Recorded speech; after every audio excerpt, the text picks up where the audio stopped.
one of the major reasons why you have comebacks is because there's not clear communication.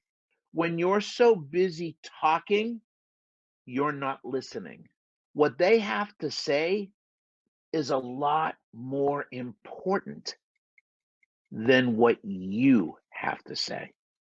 You want to make sure that what the customer believes they're buying is what you believe you're selling. A lot of comebacks are from incomplete communication that's not verified. Part of your communication is your documentation.